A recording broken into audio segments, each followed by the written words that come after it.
मुंडेंच्या राजीनामा प्रकरणाची झळ महायुतीला बसणार नाही. महायुतीच्या समन्वय बैठकीत चर्चा, तर जिल्हाध्यक्षांनी आणि नेत्यांनी आगामी निवडणुकीची तयारी करावी, अजित पवारांचे निर्देश. राजीनाम्यानंतर धनंजय मुंडेंच्या ट्विटनं आता नवा वाद. राजीनामा वैद्यकीय कारणातून दिल्याचा मुंडेंचा दावा, तर मुंडेंनी नैतिकतेतनं राजीनामा दिल्याचं अजितदादांचं होतं म्हणणं. धनंजय मुंडेंच्या राजीनाम्याचं स्वागत. राजीनामा आधीच व्हायला हवा होता. शपथच झाली नसती तर पुढील गोष्टींना सामोरं जावं लागलं नसतं. पंकजा मुंडेंची राजीनाम्यावर प्रतिक्रिया.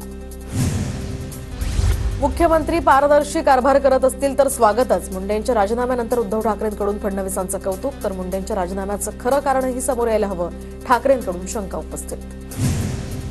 धनंजय मुंडे यांच्या राजीनाम्यानंतर आता राष्ट्रवादीमध्ये हालचालींना वेग, तर मुंडेंच्या जागी आता छगन भुजबळांची सरकारमध्ये एंट्री होणार का? मुख्यमंत्री देवेंद्र फडणवीस, अजित पवार यांच्यामध्ये या संदर्भात प्राथमिक चर्चा झाल्याची सूत्रांची माहिती. देशमुख हत्या प्रकरणाचा 90 दिवसांच्या आत तातडीनं निकाल द्या, अन्यथा राज्यभरातील ग्रामपंचायतीचे सरपंच रस्त्यावर उतरणार. अखिल भारतीय सरपंच परिषदेचा सरकारला गर्भित इशारा.